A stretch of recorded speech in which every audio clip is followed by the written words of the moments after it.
Good evening. My name is Michael J. Schiffer. I'm the Vice President for Planning at MTA Metro-North Railroad, and I will serve as the hearing officer for tonight's public hearing. Bear with me, if you would, while I read a lengthy statement for the record and provide some instructions for the evening. This hearing is to provide the public with the opportunity to comment on proposed changes in fares, tolls, and charges affecting transportation on MTA subways and buses, the commuter railroads, 9 bridges and tunnels, and the Staten Island Railroad. To make the public aware of this hearing, advertisements were published in the Daily News, Newsday, the New York Times, the Journal News, the Poughkeepsie Journal, the Daily Challenge, the Amsterdam News, and El Diario. Notices of the hearings were posted on the MTA website and on bilingual signs in stations, buses, and trains. Notices were also mailed to interested parties.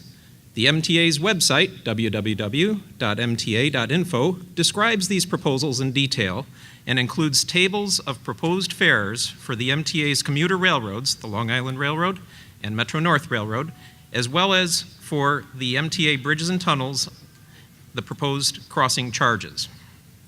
This brochure and other details for these proposals is available from the information table outside of this hearing room, where you can also talk with our staff and ask them questions or fill out comment forms.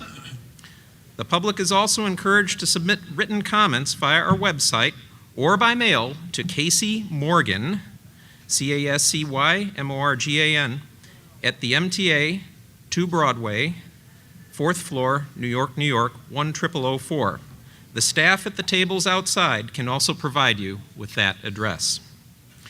If you do not wish to speak, but have written comments that you would like to submit this evening, you may hand them to an usher or drop them off at the information table.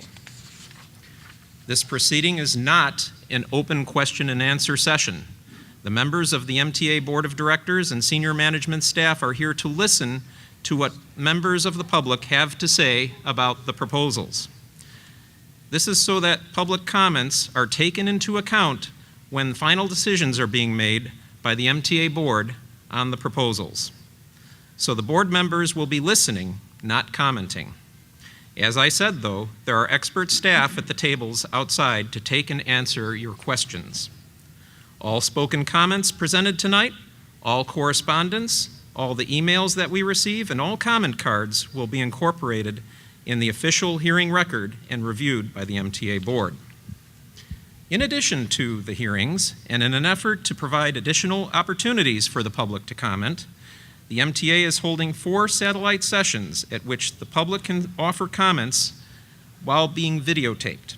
These videotaped remarks will also be transcribed and entered into the record that will be reviewed by the board. The dates and locations of the satellite sessions are also available at the tables outside and in the brochure. For the record, today's date is December 8th, 2014, and the time is approximately 5 p.m., and the hearing site is the Palisades Center in the Adler and Besso Community Rooms, 4th floor, at 1000 Palisades Center Drive, West Nyack. Before we begin, I'd like to briefly explain the procedures for tonight's public hearing. First, I will call the names of people who have registered to speak in the order in which they have registered. This could include persons who registered online or by mail, or those who registered in person tonight. If you wish to speak this evening, but have not signed up yet, please fill out a registration form before 8 p.m. when we will stop taking registrations. If you'd pre-registered to speak, either by telephone or on our website, we ask that you sign in at the table for pre-registrants if you haven't already, so we know you're here with us this evening. It's the same table located just outside of the room here. When I call your name, please hold up the yellow registration card that you received until an usher can escort you to the podium. I'll then call your names in the order in which you have registered. When you approach the microphone, please provide us with your name and state any affiliation that you may wish to announce. So that we may hear from all interested people this evening, and so that we can be fair to all, please ensure that your remarks do not exceed 3 minutes. The clock below will indicate how much time you have remaining, And when you've spoken for 2.5 minutes, a bell will sound and you should begin to conclude your comments. Remember, if you run out of time, you may submit your complete written testimony to supplement your oral testimony. This hearing site is accessible to people who are mobility impaired, and sign language interpreter services are available. Your comments will be interpreted. This public hearing is also being video recorded and will appear on the MTA website within 1 week from today at www.mta.info under the section titled About the MTA. Seated next to me are board members and senior staff of the MTA. I'd like to introduce them. We're going to go from the inside to the outside. So on this side of me, my right, your left, is Thomas Prendergast, Chairman of the Board and CEO of the MTA. Next to him is Board Member Fernando Ferrar, who is also our Vice Chairman, followed by Susan Metzger and Neil Zuckerman. On this side of me, just to the other side of this gentleman, is Board Member James Sador and Board Member Carl Wartendijk. Next to me on my left is Joe Giletti, President of MTA Metro North Railroad. Okay, I'll begin by calling the first registered speakers. Thank you very much. The first speaker that I will call is Ed Day, the Rockland County Executive.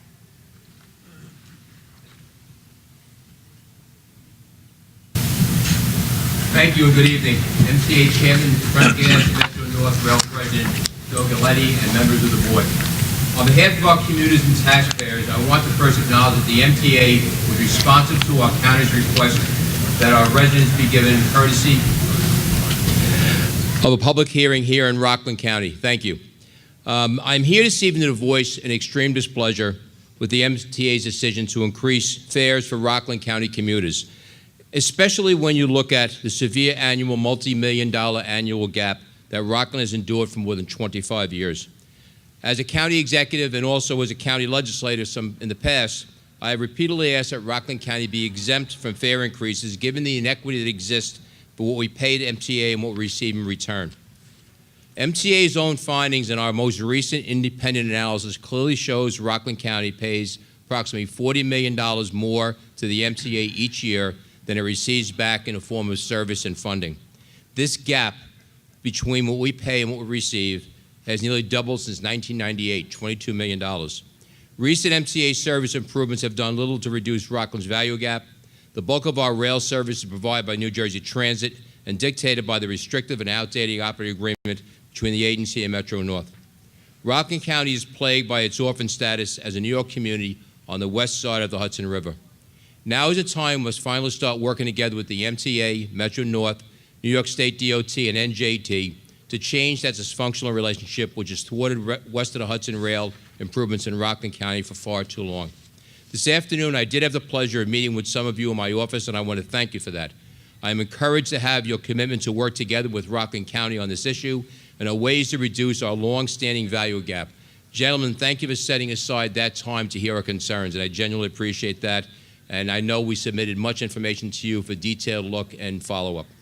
Having said that, based upon the severe inequity that Rockland has endured for more than 25 years, I must still call upon the MTA to waive the proposed fare increases from Rockland County west of the Hudson rail and ferry commuters for the Rockland residents who are Metro North and Tappan Zee customers. You have the ability and the means to remove these increases from your proposal, and you must do so before the proposal is placed for your board for a vote. This action will include eliminating proposed increases to fares from Metro North's rail stations in Spring Valley, Nanuet, Pearl River, and Sloatsburg, the proposed increase for the Haverstraw-Ossining Ferry, and the proposed increase to the rail portion of the Metro North Tappan Zee Express service. Holding down a fare for the Tappan Zee Express unit ticket is especially vital now during the construction of the Tappan Zee Bridge to encourage transit use and to address the growing congestion in the I-287 corridor. Times are tough, we know that, especially here in Rockland. But I am the first to agree that everyone needs to pay their fair share. The problem remains that Rockland County's share is completely unfair, and all but one of the other MTA counties, including each of the 5 boroughs, benefit from value with surpluses, We have been overcharged by more than $600 million over the past 25 years. I want to thank you for spending time in Rockland County today. I thank you in advance for your consideration of removing the fare increases from Rockland County commuters from your proposal. And I do look forward to a better relationship between the MTA and Rockland County in service of the people of Rockland. Thank you. Thank you, County Executive Day. Our next speaker is Orrin Getz.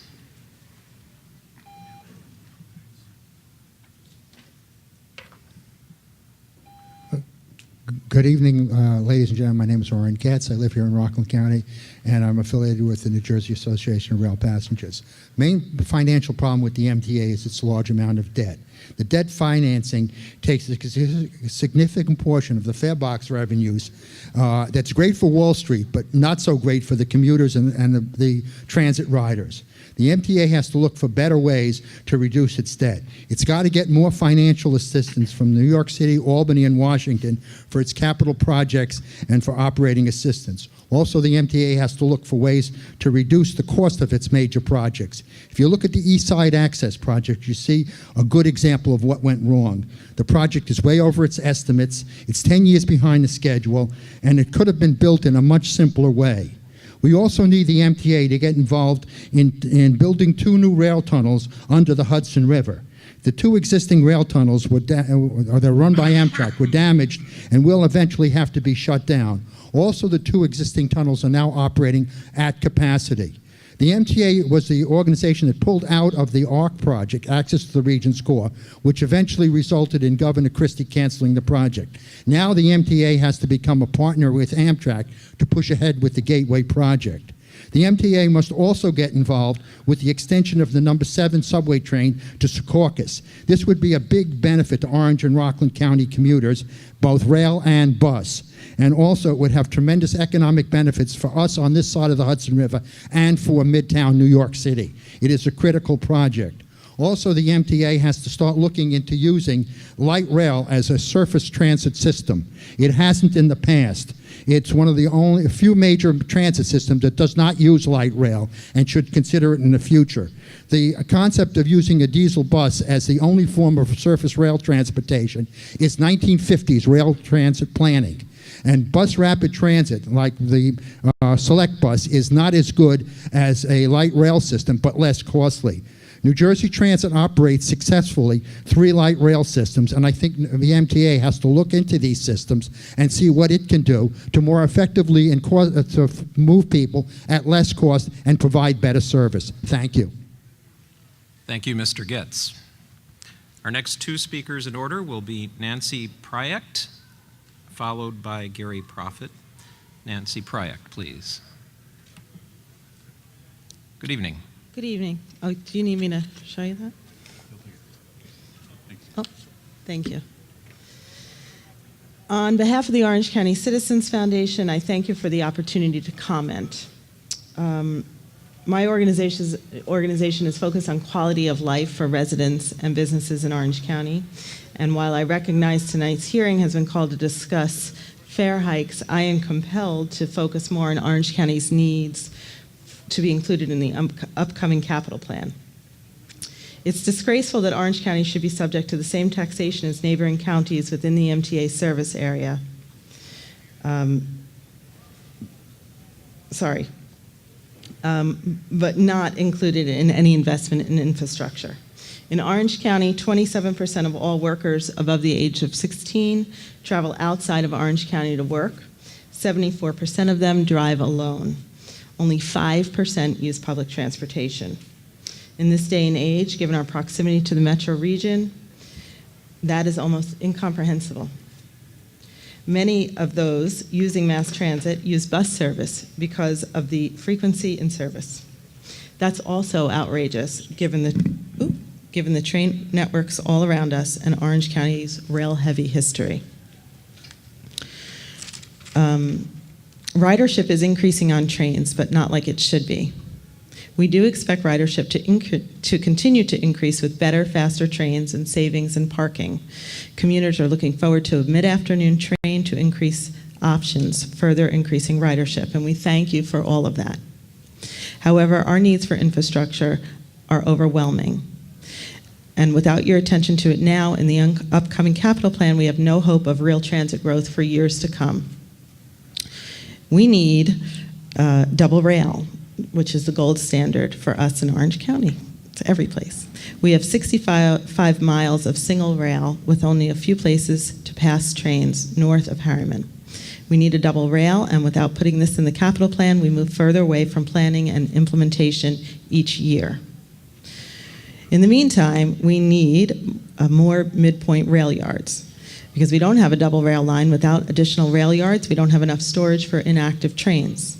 We appreciate the recent expansion, but we need more room. Our rail yard is full. We won't be able to expand service without additional storage. And finally, we need passing sidings. Without a double rail, we at least need passing sidings to allow trains to pass one another along the way. Please recognize again that without allocation in the 2015 capital plan, this won't be addressed until at least 2020. We can't wait any longer. Delay decreases our economic growth.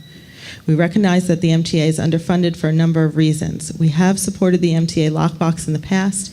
We pay our MTA payroll tax, and we support tolling on the east side, East River crossings to make the MTA whole. In return, we anticipate support for our infrastructure needs and a reduction of the value gap that exists in Orange County. Thank you. Thank you, Ms. Pryact. Our next two speakers are Gary Proffitt, followed by Nadine Lemon.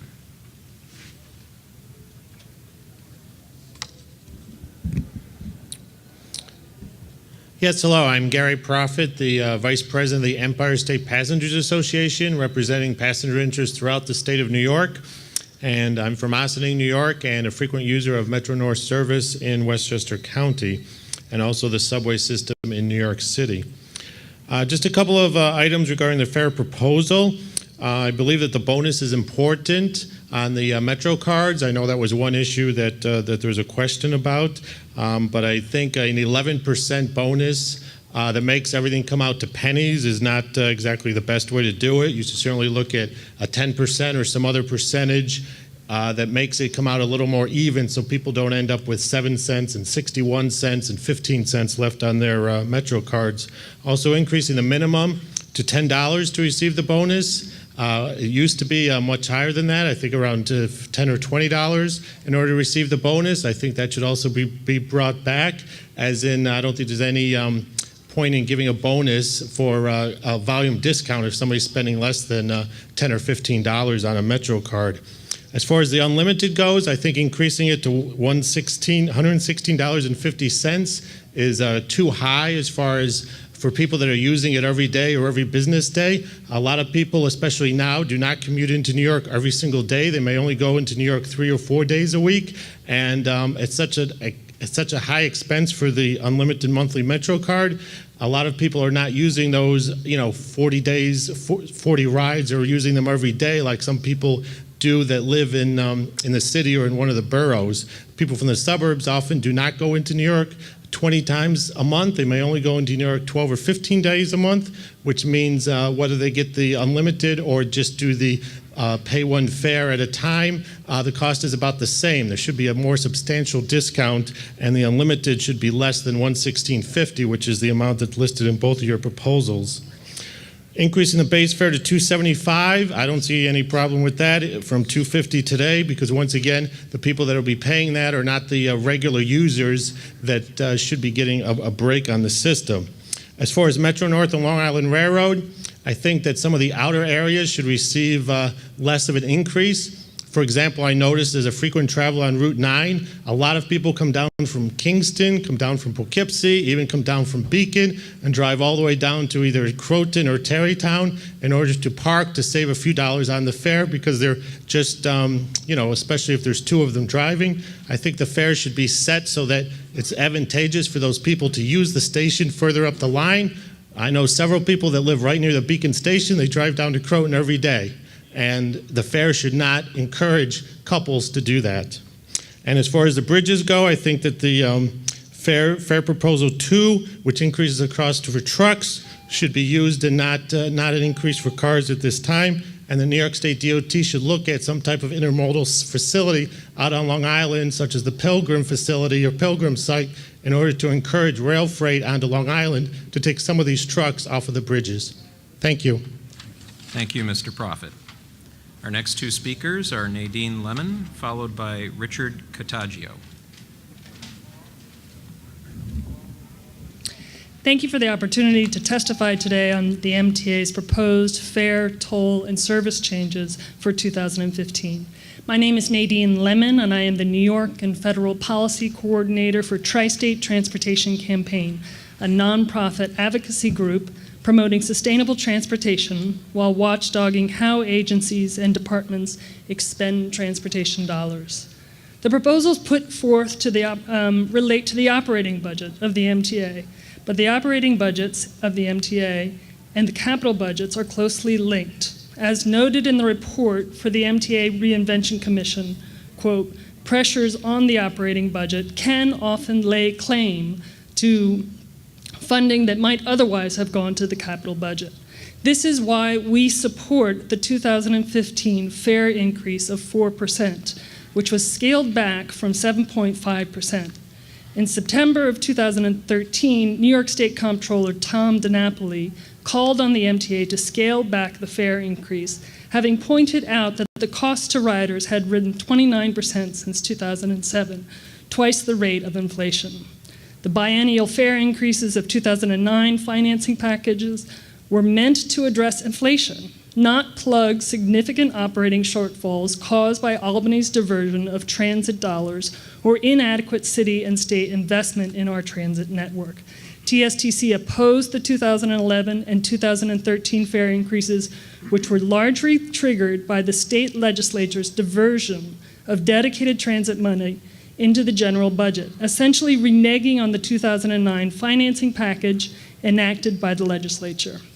Transit riders were again asked to make up the difference.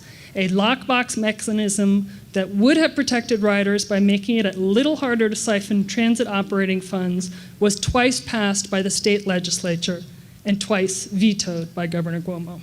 Here are a few additional points we'd like to highlight with regard to the MTA's finances. With the Payroll Mobility Tax, while the Payroll Mobility Tax is a controversial tax in the suburbs of the MTA's service territory, the $1.4 billion in annual revenue it generates helps operate and maintain Metro North, which is a valuable transit asset for commuters west of Hudson. 36% of Rockland commuters use MNR service into Manhattan, and 1.6 million trips are taken annually by Rockland and Orange County commuters. In order for improvements to rail service in Rockland County to be explored, the PMT must be preserved and protected. The business community should be one of the most vocal supporters of maintaining this vital revenue source. Aside from having rail transit option that would not exist otherwise, there are opportunities to cluster mixed development around rail and bus stations throughout the county, an opportunity employees and employers seek when seeking or locating jobs. That said, more resources could be spent to benefit west of Hudson region. A more systemic, scheduled approach to reviewing the operating agreement between New Jersey Transit and the MTA could help provide more service and more targeted service in response to changing ridership needs, land use patterns, and new developments. It is also unclear in the MTA's 2015-2019 capital program what MTA investments might be forthcoming in the preparation for the 2018 launch of the new bus system serving the Tappan Zee Bridge corridor. There are approximately 470,000 annual riders on the Tappan Zee Express, which serves as a feeder to the commuter trains and an important potential market for expansion. The MTA should also improve passing sightings and a study of the Bergen Loop component of the Gateway Tunnel. My time has run out. I will submit the rest of my testimony. Thank you very much. Thank you, Ms. Lemon. I'd like to note that Board Member Robert Bickford actually joined us a while back. Our next speaker is Richard Katashi.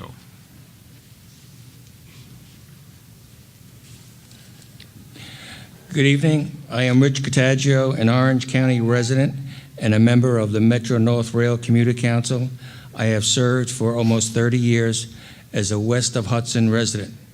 I recognize the importance of Metro-North service to the people and economic health of Orange and Rockland counties.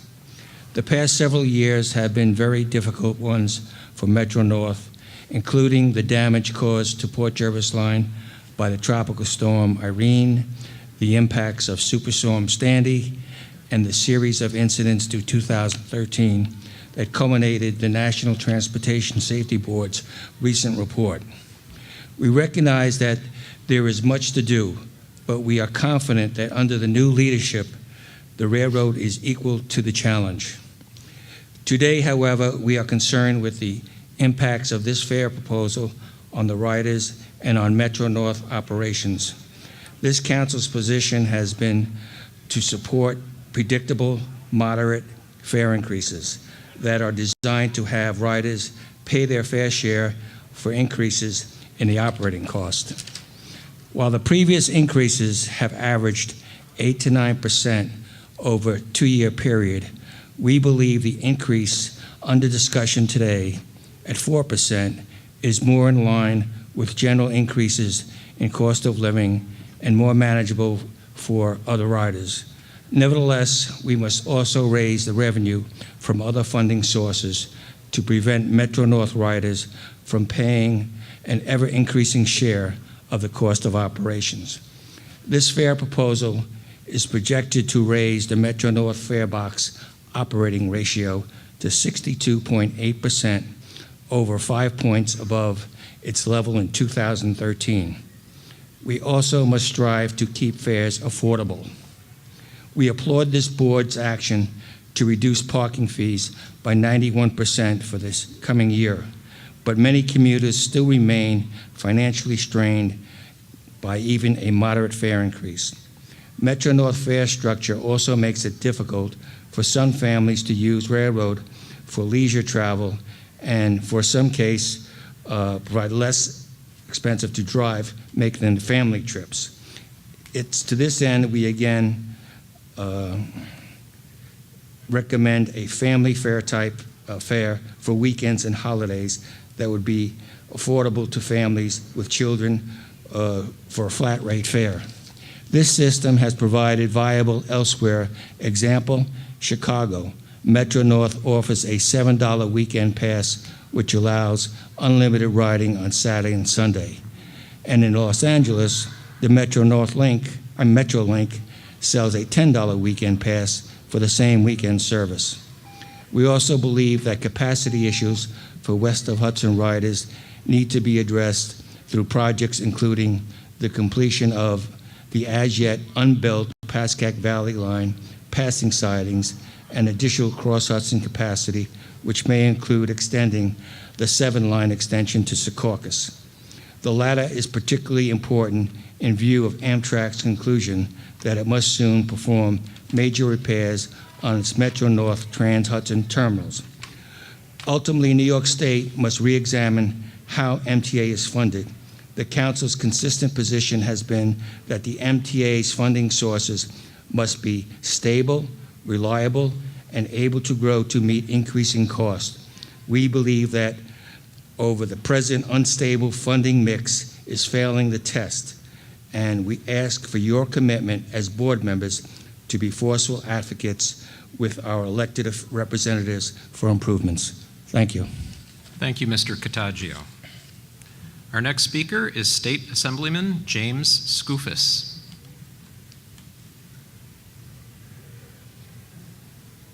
Hey, good evening, everyone, and thanks for the opportunity to speak. Good to see you, Susan, and I want to thank all of you for your service. I know this coming year we have a new midday train coming along the Port Jervis line, which I'm thrilled at the prospect of, so I thank you for that, and I thank you for listening to me. You know, I know we're here for the rate increase, and I'll speak to that first. You know, a study was done a couple years ago. I represent most of central and eastern Orange County and also a piece of North Rockland, I forgot to mention. And a study was done a number of years ago in Rockland County. For every 60 every dollar Rockland County residents pay into the MTA system, they get about 62 cents of service back.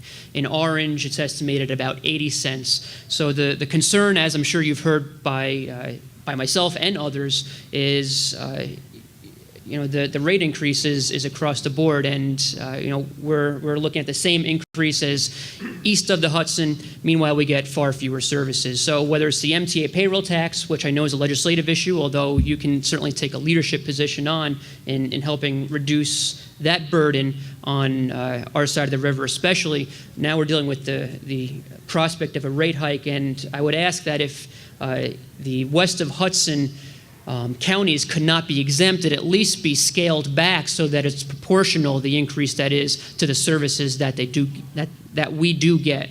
So that's the first thing.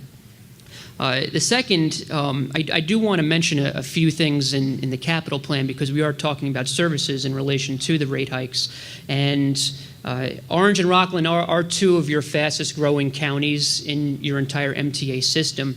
And given the circumstances, both demographics and population-wise, but also the possibility of such an improvement in service, I think poses the greatest increase in ridership for the MTA in those two counties, in the entire MTA region. And the only way that happens, though, is if the proper investments and improvements are made, and the vision is there, and a couple of things are included, I believe, in the MTA capital plan moving forward. In my cursory review of the plan, I think it's about 250 pages or so I haven't read every single detail.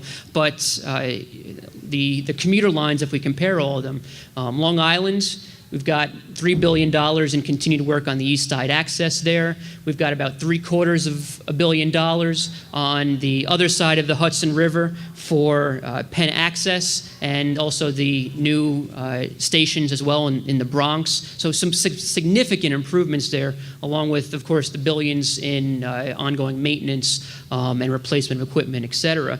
And what do we get on, at least as proposed so far, on the west of Hudson lines? Absolutely nothing in significant improvements as of right now. And some paltry sums for some viaduct maintenance and some bridge repair, but nothing else. Meanwhile, all these significant investments elsewhere. So for me, the biggest, the most promising prospect has always been the one-seat ride. I know that there are a lot of logistical, especially with the capacity issues in the tunnels and in Penn Station, there are some logistical problems. But I do think if there's a will, there's a way. And if all the stakeholders got together, perhaps we can get that loop built. That's Secaucus Junction. But there are two low-hanging fruits here, and I'll wrap up. I know my time is expiring. There are two low-hanging fruits that I know Susan has been a proponent of, and I'm hoping that you can consider, especially in light of proposed rate hikes. And those are a midway yard along the Port Jervis line and double tracks between Suffern and wherever that midway yard would be placed. Again, given the prospect that this is the area where you are going to have the most room for increased ridership, the only way that happens is if you start putting some investments for new things. And I know there's been a lot of maintenance, especially post-Sandy and post-Irene, but we need some new things to attract new customers to Metro North on our side of the river. And these are the two things. The feasibility studies have already been done.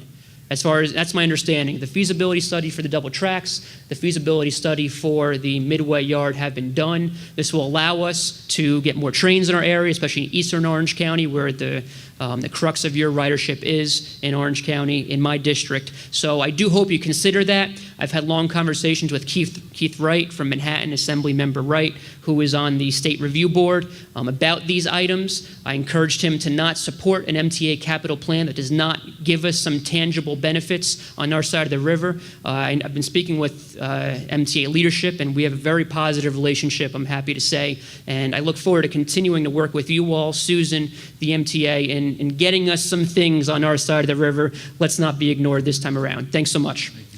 Thank you, Assemblyman Skoufis. Our next speaker is David Church, representing the Orange County Executive, Newhouse.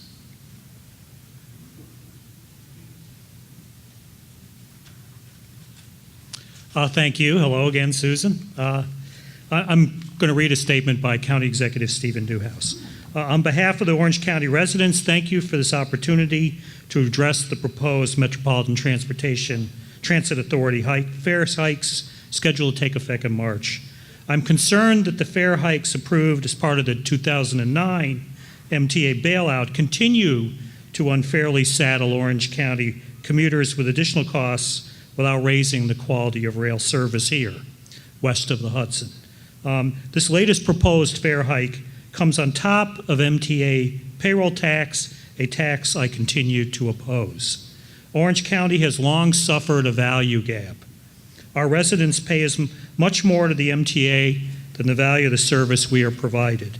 For example, and according to a study actually commissioned by the MTA, Orange County receives perhaps as little as 63 cents of service for every dollar it provides to the MTA in various forms of taxes, fees, and transfer of funding.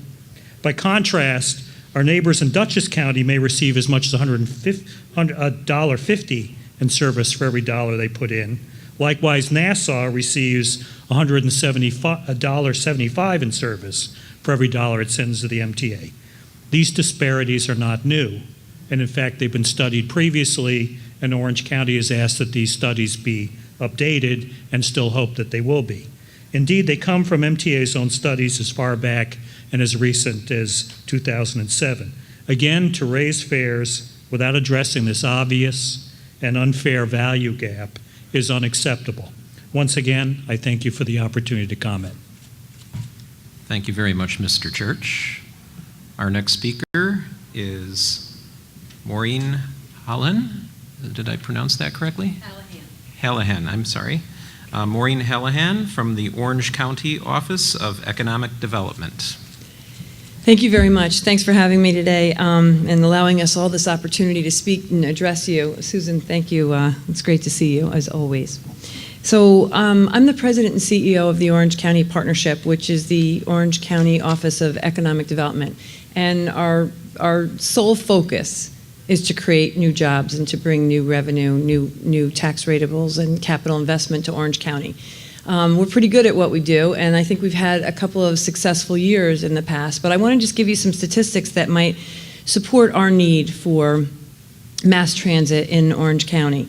I want to talk about the percentage of increased leads that we've had, just companies that are interested, more interested now than ever to come to Orange County, and we have some good reasons why. We have affordable product and plenty of it, and we have a workforce that can support it.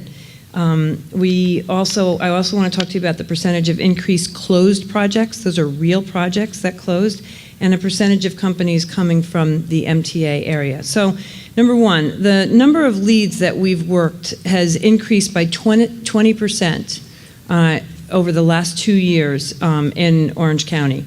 And the number of increased closed projects is 31% greater than 2013. Those are projects that closed, and 56% greater than in 2012. And 35% of our closed attractions, those are new companies to our area, were comprised of companies that either moved from or expanded from within the MTA service area. Those companies want mass transit and are struggling because they don't have mass transit now. Several of those companies are companies that expanded from the New Jersey area and within and had mass transit there and wanted to retain their workforce, and now are providing carpooling and busing and other various types of transportation to try to retain the workforce that they had there. So we're creating the jobs. We need to make sure that we can move the workforce to fill those jobs, and the demand is there right now. And because of these trends, we're actually witnessing the uptick of companies that are coming in from New Jersey and from other parts in the country that are focused on that. Also, I want to tell you that another trend is manufacturing. Believe it or not, manufacturing jobs, these are better jobs, are in need of this type of transportation. So the solution is passing sidings. Without a double rail, we at least need passing sidings to allow trains to pass one another in Orange County and keep things moving. I understand that the lack of funding is a huge problem. We're long past the day of planning and visionary growth and making things happen based on need. Now we're just reactive to critical need. But I want to say that in 2020 is too far out. So we're asking you please to focus on that right away. Thank you so much for the opportunity to speak. Thank you, Ms. Hallahan. Are there any other registered speakers at this time? Okay.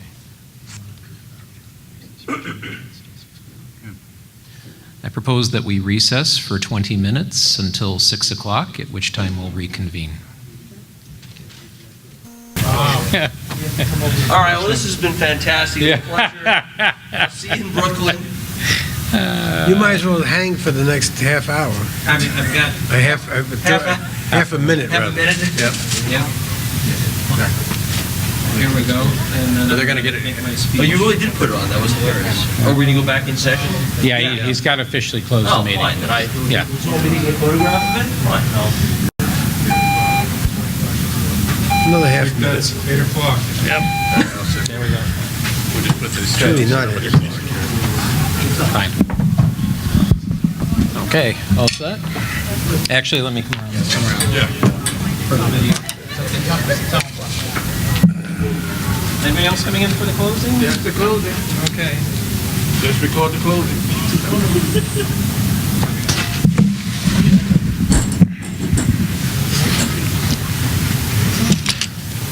Okay, it is 8 p.m. There are no other registered speakers present. We still have MTA board members present and MTA staff present as well. However, given that there are no speakers present, we declare this hearing closed. Thank you very much. We need to say what time it is. It is 8 p.m.